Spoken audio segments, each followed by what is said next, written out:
एक महत्वपूर्ण विषय पर आपने 193 के तहत इस विषय को आगे बढ़ाने के लिए मुझे अवसर दिया है। मैं आपका आभारी हूं। मैं कांग्रेस के नेता माननीय खड़गे जी की बातों को यहां पर सुन रहा था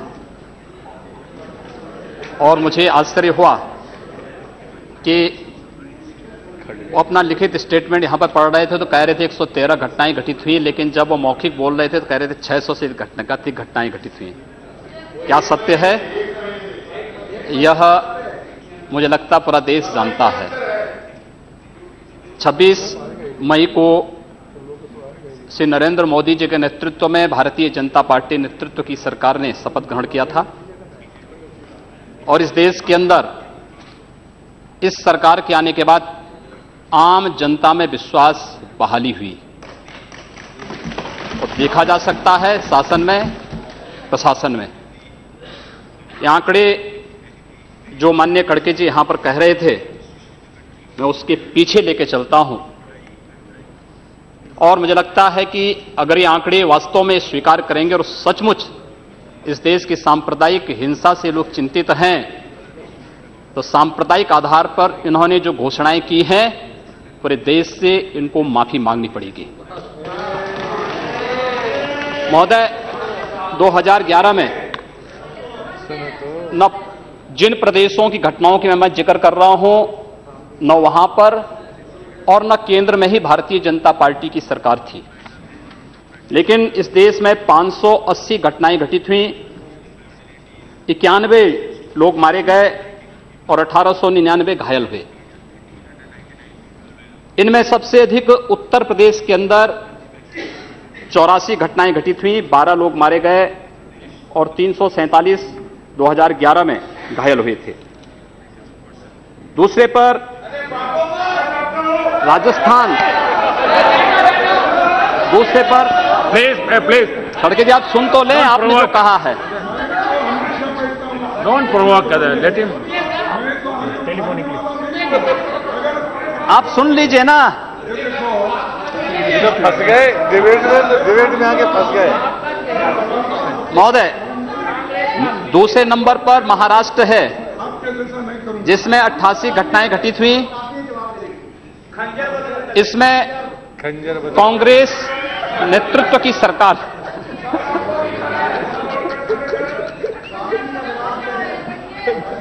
88 घटनाएं घटित हुई, 15 मारे गए। तीसरे पर कर्नाटक, ये भी कांग्रेस की सरकार यहां पर है, इसमें 70 घटनाएं घटित हुई और उसके बाद केरल में 30 घटनाएं घटित हुई। 2011 की बात कर रहा हूं। 2012 में 668 घटनाएं घटित हुई, 94 की मौतें हुई और 2117 घायल हुए। 2013 में केंद्र में कांग्रेस नेतृत्व की ही सरकार थी और 823 से अधिक सांप्रदायिक हिंसा की घटनाएं पूरे देश के अंदर घटित हुई। यद्यपि कानून व्यवस्था राज्य का विषय है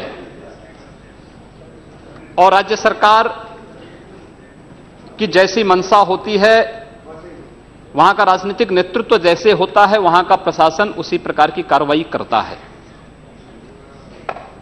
मुझे लगता है ईमानदारी से इन लोगों ने विश्लेषण किया होता और अपनी केंद्र सरकार और अपने या अपने से जुड़े हुए अपने सहयोगी दलों के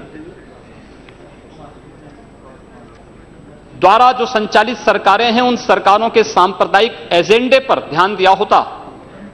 ये पोलराइजेशन आखिर हो क्यों रहा है? पोलराइजेशन के कारण क्या है? मुझे लगता है वह पोलराइजेशन के पीछे के कारणों को ईमानदारी से हम विश्लेषण करेंगे तो मुझे लगता है एक तरफ आप कहते हैं हम सेकुलर हैं और दूसरी तरफ एजेंडा जो लागू करते हैं उसको सांप्रदायिक रूप से कॉम्युनल आधार पर लागू करते हैं। इस देश में 12 लाख से अधिक साधु संत और पुजारी रहते हैं, लेकिन ये लोग इमामों के लिए वेतन की घोषणा करते हैं, एक पक्षीय कार्रवाई करते हैं। क्या एक सेकुलर एजेंडा है? दिल्ली की सरकार ने किया, पश्चिमी बंगाल की सरकार ने किया, महाराष्ट्र की सरकार ने किया। क्या यही सेकुलर एजेंडा है? सांप्रदायिक आधार पर ये लोग बांटते हैं समाज को। और महोदय, उसी प्रकार से इन लोगों ने उत्तर प्रदेश की बात करता हूं, वहां पर जो योजनाएं हैं उसमें 20% मुस्लिम आबादी के लिए आरक्षित कर दिया गया। कब्रिस्तान की बाउंड्री वाल के नाम पर गांव-गांव में विवाद खड़ा करके 300 करोड़ रुपया उसके लिए आवंटित किया जाता है। गांव-गांव में उसके माध्यम से विवाद खड़ा किया जाता है। सुप्रीम कोर्ट कहता है कि किसी भी सार्वजनिक संपत्ति पर, मंदिर के नाम पर, मस्जिद के नाम पर, किसी भी अन्य उपासना विधि के नाम पर, मदरसों के नाम पर या मजारों के नाम पर कब्जा न मत करने दो। लेकिन उत्तर प्रदेश में कब्रिस्तान की बाउंड्री वाल के नाम पर धड़ल्ले से एक काम चल रहा है, कोई रोक टोक नहीं, क्योंकि शासन की ये मंशा है, इसलिए प्रशासन उसमें बोलता नहीं। क्या सांप्रदायिक ध्रुवीकरण नहीं होगा? उसी प्रकार से उससे भी खतरनाक स्थिति, आतंकवादियों पर दायर मुकदमे वापस लिए जाते हैं। आतंकवादियों पर दायर मुकदमे वापस लिए जाते हैं। इस देश में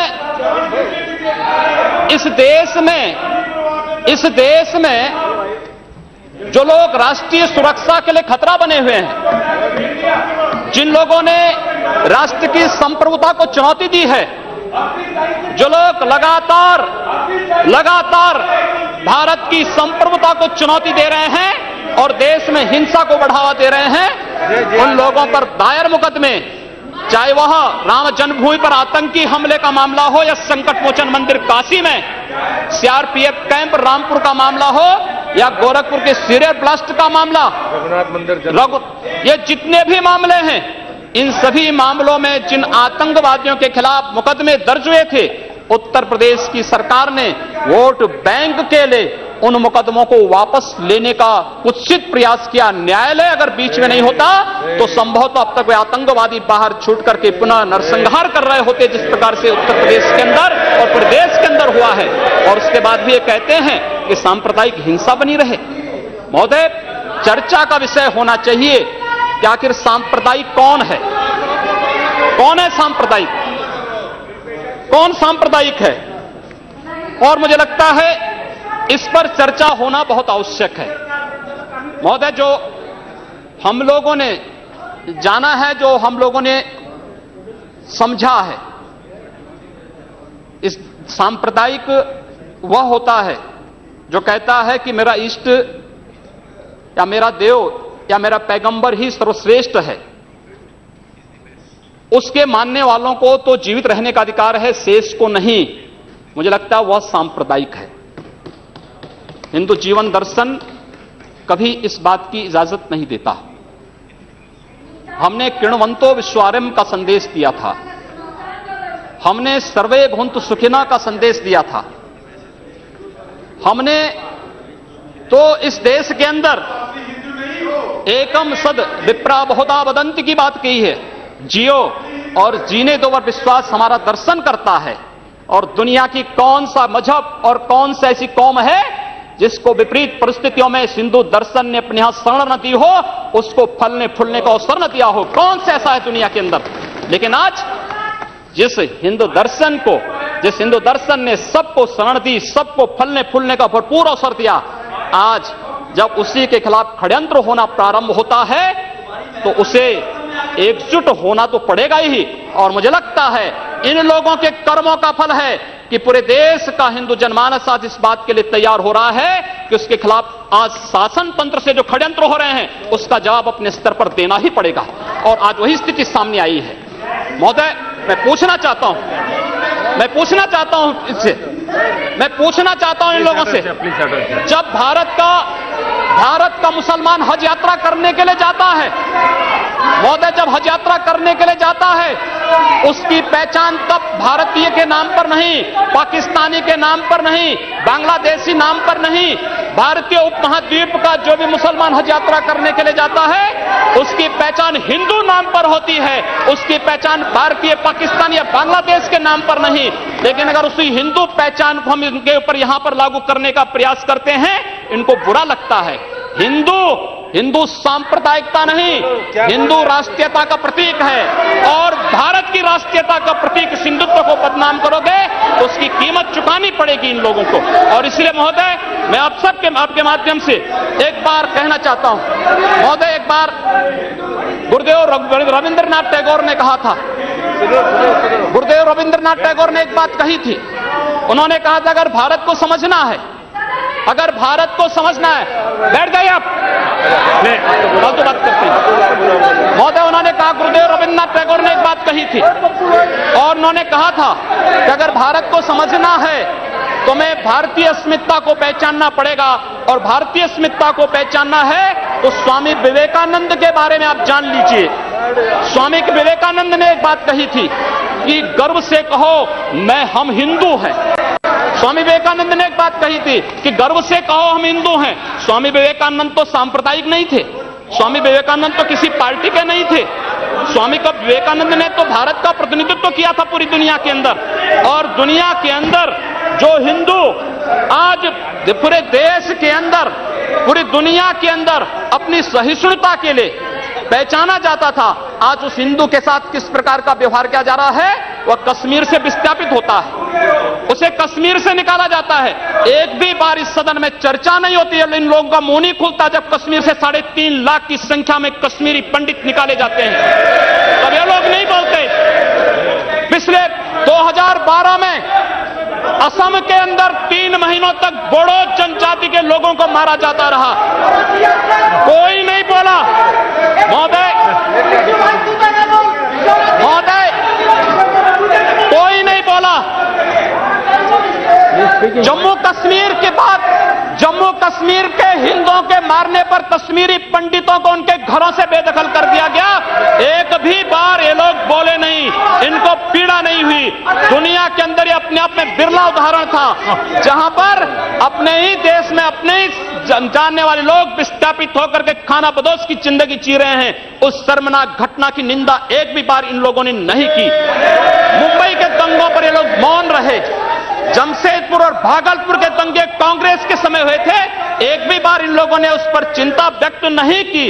और तो और 1984 में इस देश के अंदर जिन सिख गुरुओं का योगदान इस देश को बचाने और इस देश की धर्म और संस्कृति, इस देश के समाज को बचाने में बहुत महत्वपूर्ण थी, उन सिखों के कत्लेआम पर भी इनको शर्म महसूस नहीं होती है। और आज लोग इस देश के अंदर बात करते हैं सांप्रदायिक सौहार्द की, इनका पूरा चेहरा सांप्रदायिक हिंसा से रंगा हुआ है, सांप्रदायिक एजेंडे से रंगा हुआ है। और इसीलिए बंधु महोदय, इस देश के अंदर असम में क्या हो रहा है, बांग्लादेशी घुसपैठिए इन लोगों के अपने हो गए और इस देश में लाखों वर्षों से रहने वाला समुदाय पराया हो गया। इस देश के अंदर महोदय, असम में बांग्लादेशी घुसपैठियों के कारण कोकराझाड़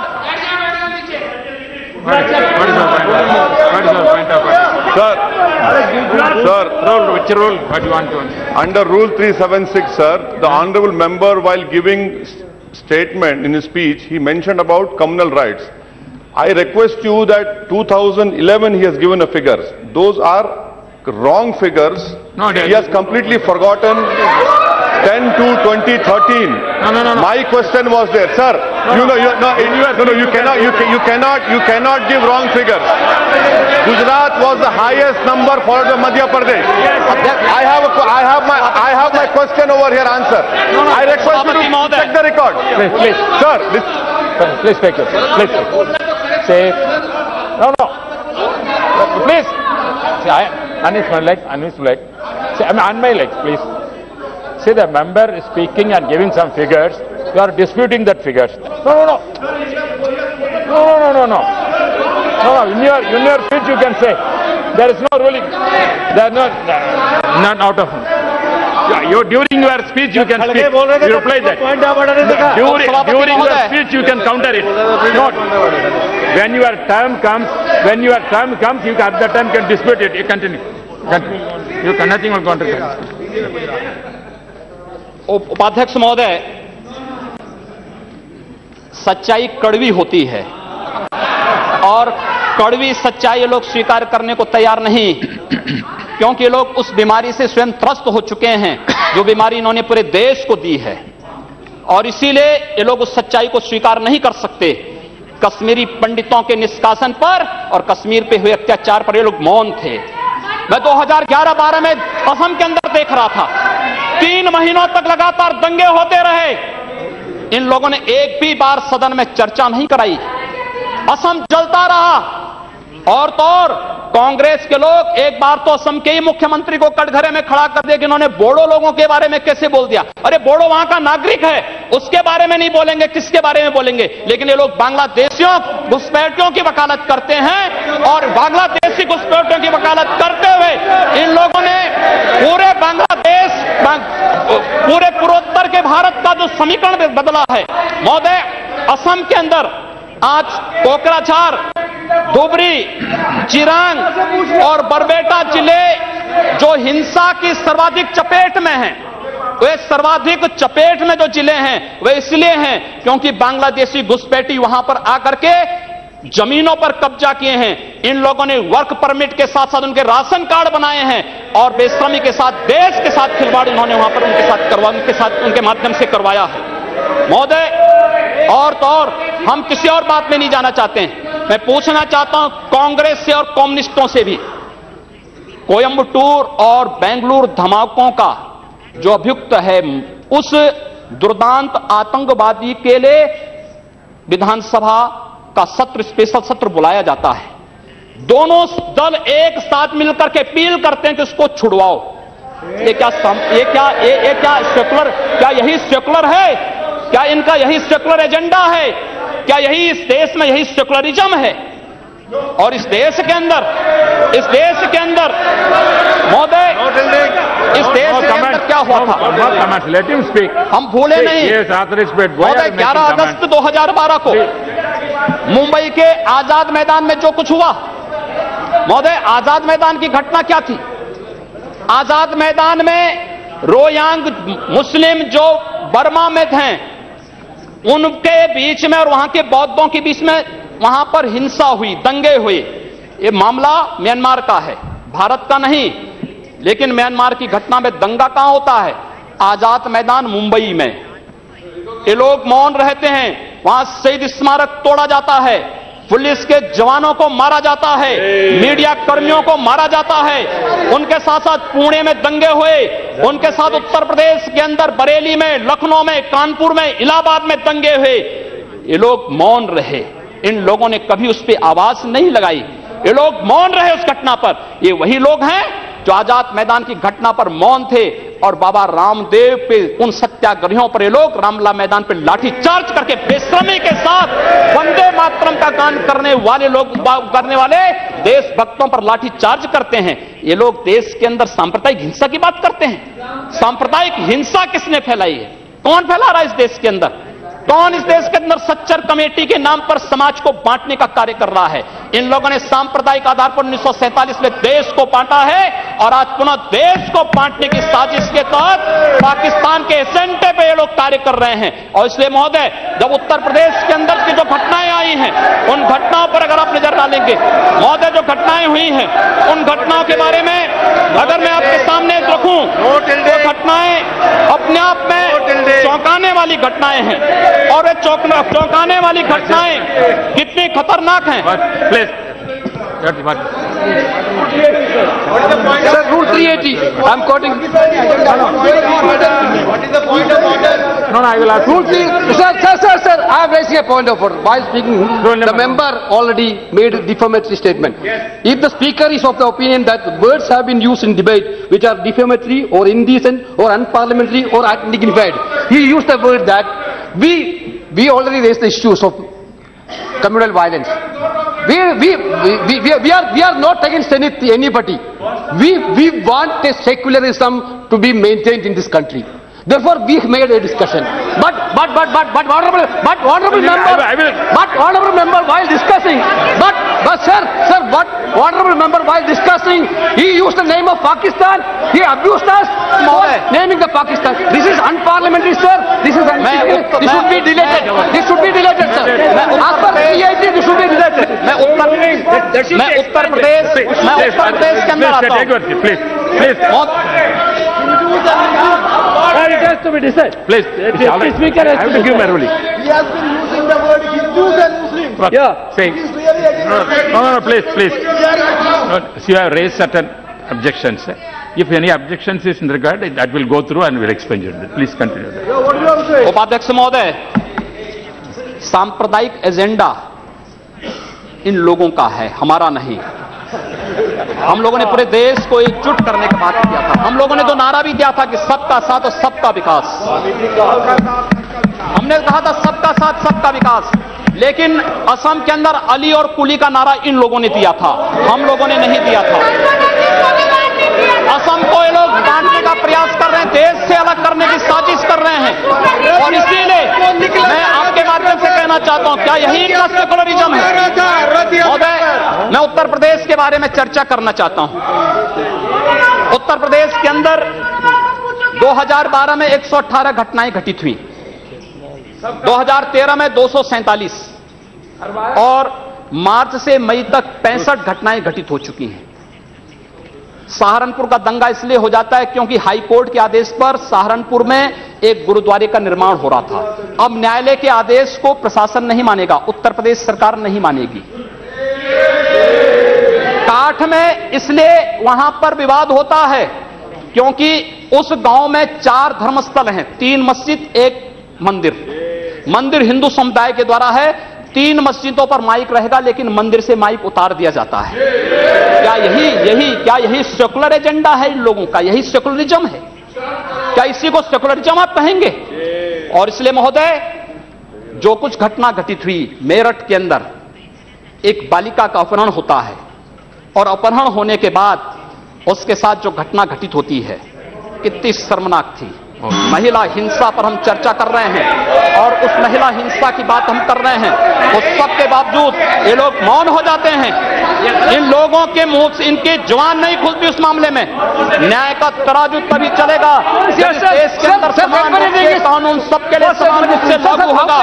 कानून इस देश में मत संप्रदाय और मजहब के आधार पर लागू नहीं हो सकता। और इसलिए महोदय, मैं आपके माध्यम से माननीय गृह मंत्री से चाहूंगा, कांग्रेस ने मुद्दा दिया है, अच्छा होगा पूरे देश के अंदर और उत्तर प्रदेश के अंदर जो एक घटनाएं घटित हुई हैं, इनकी एसआईटी जांच करा दी जाए।